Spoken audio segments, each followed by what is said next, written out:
ভারতীয় postal employees association West Bengal সার্কেলের সমস্ত সার্কেল সেক্রেটারির পক্ষ থেকে গৌরী অভিনন্দন। ভারতবর্ষ তথা আমাদের রাজ্যবাসীকে আমাদের কিছু জানানো আছে। আমাদের ভারতীয় পোস্টাল এমপ্লয়িজ ফেডারেশন আমাদের সারা ভারতবর্ষে ডাক কর্মচারীদের উপর যে সমস্ত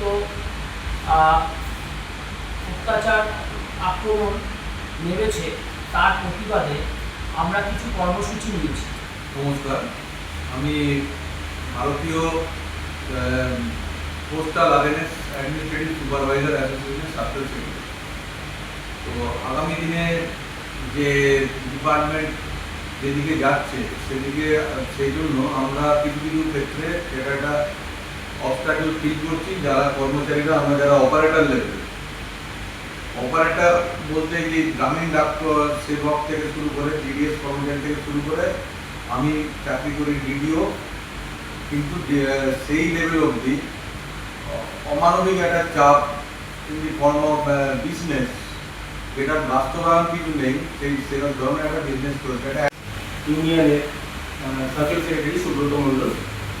আপনারা জানেন যে যে আমাদের যে ডিপার্টমেন্ট অফ পোস্টাল ডিপার্টমেন্ট, এটার 3-4টি উইংস আছে। তার মধ্যে যেমন পোস্ট অফিস একটা উইংস, আরএমএস একটা উইংস, এমএমএস একটা উইংস, সিডিজ একটা উইংস রয়েছে। এছাড়া আরও অন্যান্য পোস্টাল অডিট অফিস রয়েছে।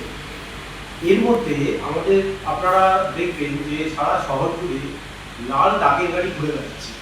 আমাদের যে সংস্থাটা, আমাদের সংস্থাটাই সাধারণ যারা পাবলিক রয়েছে তাদের कैश बोलूँ, ताদের मेल्स बोलूँ, ताদের पार्सल बोलूँ, एगुलो আমরা বহন करी। पोस्टल में डिपार्टमेंट में बहुत सारे विंग्स हैं, तो हमारा वहाँ ऑपरेशन विंग है, फिर एडमिनिस्ट्रेटिव विंग है। तो हम जहाँ पे काम कर रहे हैं, जिस विंग को रिप्रेजेंट कर रहे हैं, वो हमारा क्या बोलते हैं सर्कल ऑफिस है, वो एडमिनिस्ट्रेटिव विंग है। तो एक्चुअली क्या सरकार हमारी क्या कर रही है कि जो पोस्टल जो ऑपरेशनल विंग है और जो हमारा जो एडमिनिस्ट्रेटिव विंग है, दोनों को मर्ज करना चाह रहा है एक तरह से। तो उस तरह जो मर्जिंग जो हो रहा है, इसके कारण क्या हो रहा है कि जो वर्क कल्चर है जो हम देखते आ रहे हैं हमारे डिपार्टमेंट में, जो ऑपरेशनल विंग का वर्क कल्चर, वो बहुत वाइटल है। আমাদের দাবি সরকারের কাছে যে এটা 17 সেপ্টেম্বরকে আমরা জাতীয় শ্রম দিবস হিসেবে যাতে যেটা বিশ্বকর্মা পুজোর দিন হিসেবে ধার্য করা হয়েছে, তো ওই দিনকে আমরা জাতীয় শ্রম দিবস হিসাবে সেটাকে ধার্য করা হোক গোটা ভারতবর্ষ জুড়ে। যেটা 1 মে হয়ে থাকে সেটা 17 সেপ্টেম্বরে কনভার্ট করা হোক। এই বলে আমি বক্তব্য শেষ করছি। দেখুন, আমাদের কর্মসূচি আপনাদের আমরা দেখিয়ে দিয়েছি। আমাদের গত 20 জুলাই থেকে 27 জুলাই অবধি আমাদের কর্মসূচি আরম্ভ হয়েছে। আমরা ব্ল্যাক ব্যাচ প্রত্যেকেই দেখছেন ব্ল্যাক ব্যাচ পরেও আছি, এবং প্রত্যন্ত অফিসগুলোতেও প্রত্যেক সদস্যই ব্ল্যাক ব্যাচ পরে এর বিক্ষোভ জানাচ্ছেন যে ডাক কর্মচারীদের ওপর যে অত্যাচার নিপীড়ন হচ্ছে তার প্রতিবাদ জানাচ্ছে। 28 জুলাই আমাদের যে সমস্ত মেমোরেন্ডামগুলো আছে, যে সমস্ত দাবি দাওয়াগুলো আছে, সেইগুলো নিয়ে আমাদের ডিভিশন লেভেল, সার্কেল লেভেলে, আমাদের সার্কেল অফিস, ডিভিশন অফিসে আমাদের এই কর্মসূচির বিক্ষোভ প্রদর্শন হবে। 5ই আগস্ট আমরা একদিনের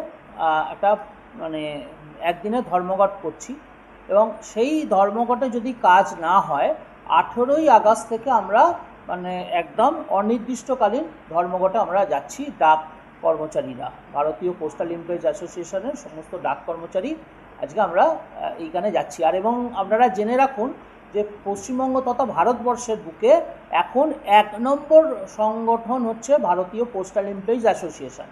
বাকি যে দুটো সংগঠন আছে, একটা এনএফটি সংগঠন আছে, সেটা ডিরেকগনাইজ হয়ে গেছে। আর এফএনপিও বলে যে সংগঠন, যেটা আইএনটিইউসির দ্বারা পরিচালিত সংগঠন, সেটা আজকে পিতৃমাতৃত্ব পরিচয়হীন একটা সংগঠনে পরিচয় হয়েছে। আজকে কয়েকটা সার্কেলে টিম করে তারা জুড়ে আছে। এছাড়া বাকি কোনো সার্কেল এবং বাকি কোনো ডিভিশনেও আজকে তারা নেই। মানে আপনারা তো বিএমএস এর সঙ্গে, আমরা বিএমএস এর অ্যাফিলিয়েটেড।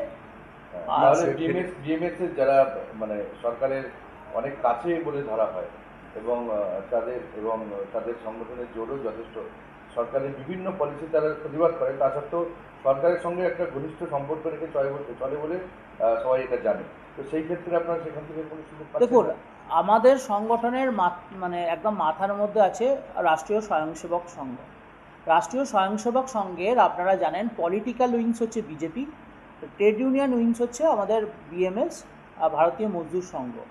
আমাদের মতাদর্শ এক হলো, আমরা কিন্তু সরকারের বিরোধিতা করে থাকি যখন কোনো কর্মচারীর বিরোধিতা বা দেশের মধ্যে যদি কখনো কিছু এমন কিছু দেখা যায়, সেখানে আমরা কিন্তু সরকারের বিরোধিতা করে থাকি।